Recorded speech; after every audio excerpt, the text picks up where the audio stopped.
About 98% of all cases the government brings ends up in conviction. Prosecutors know how to stoke the press to build their case. Today's announcement from federal prosecutors was a shocker. They write what sells newspapers or gets them viewers. This story is a bombshell. If you can put a bunch of wealthy and famous people in the court system, it gets great publicity. And that's how some prosecutors build their careers. Massive college admission scandal. Operation Varsity Blues. Some of the parents are famous. Cheating on standardized tests. Presenting students as top athletes in sports they never even played.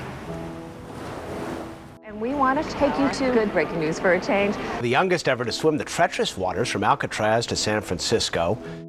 He did it. I'm so proud. I'm the happiest dad in the whole world. Welcome, Johnny Wilson, to the show. Johnny. On March 12, 2019, my version of the American dream came crashing down and turned into a nightmare. This morning, 50 people arrested. I was arrested for honest services fraud by 2 FBI agents getting off a plane in Houston. And I thought it was a case of mistaken identity. When I got the phone call, I assumed they had arrested the wrong person, not my John Wilson. I was then taken to a federal prison, stripped, hosed down, given a jumpsuit. The guards told me to watch my back because as an old white guy, the other prisoners would assume I was a pedophile. And I could be stabbed with a shiv. John was the one person who lived in Massachusetts. So John becomes the anchor that pulls the other 50 parents into Massachusetts. The Boston prosecutors knew there would be media attention for this high-profile case. They wanted some of that for their own careers. 180 years of potential prison time, all to try to pressure me to plead guilty. Perhaps the most frightening part of this story is the fact that the government had overwhelming evidence from day one that I was innocent the entire time.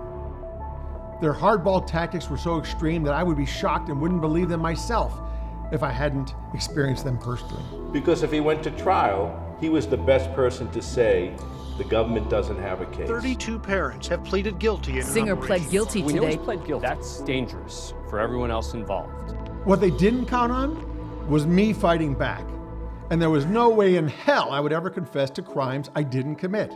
The scale of this scam, just astonishing. Once you're accused, 95% of the people assume you're guilty. Rich people cheat and their kids are fucking stupid.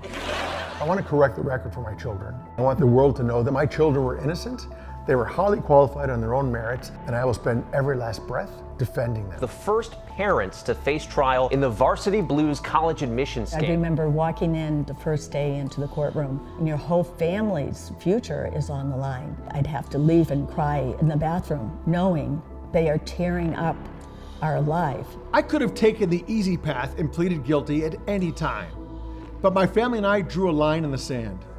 I knew that fighting for truth, we could all hold our heads high. This case was the best example of prosecutors thinking from the beginning, how do we muscle these defendants into pleading guilty so nobody will ever look at what we did under the light of day? It's been 5 years of emotional, physical, and financial hell. I want the world to hear my untold story so something like this never happens to anyone else.